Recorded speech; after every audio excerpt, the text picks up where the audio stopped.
Hello mga bata, kumusta kayo? So, awitin natin ang puso ng Biblia, ang John 3:16, okay? So, hallelujah, bigyan niyo po kami ng kalaman na maintindihan namin ang salita niyo at sa buhay namin. Hallelujah. At na-memorize namin. Hallelujah, Banal na Espiritu, tulungan niyo po kami para sa inyong kapurihan. So, mga bata,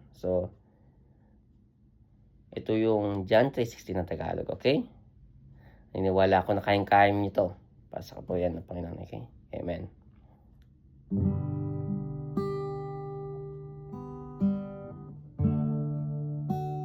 Hallelujah.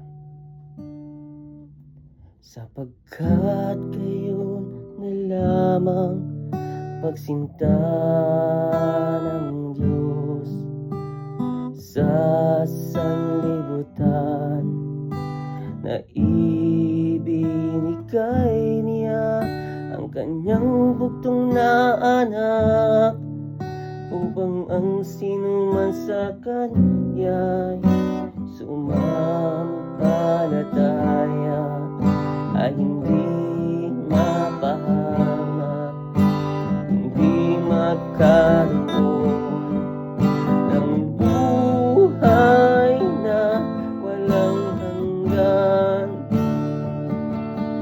Hallelujah, si Jesus ating Panginoon. Hallelujah, si Jesus ating Panginoon. Hallelujah, hallelujah, hallelujah. Amen.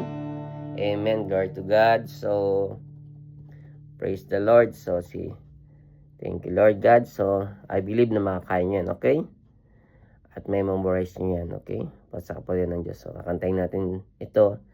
And then, by the grace of God, sa patnubay at sa habag ng Panginoon, makita-kita tayo dyan sa this coming September 14. So, amen. So, sama-sama tayo magpuri, magpasalamat sa Diyos, at tayo tumalon, tayo sumayaw. Okay? Magpuri sa Panginoon. Okay? Amen. Makinig na kanyang salita. Matuto tayo sa kanila. Amen. Salamat sa inyo, sa Espiritu at sa katotohanan. Tayo iisa. Okay? Nabik na kami makita kayo. Kami ni ating Diyos. Okay? Praise the Lord. Amen.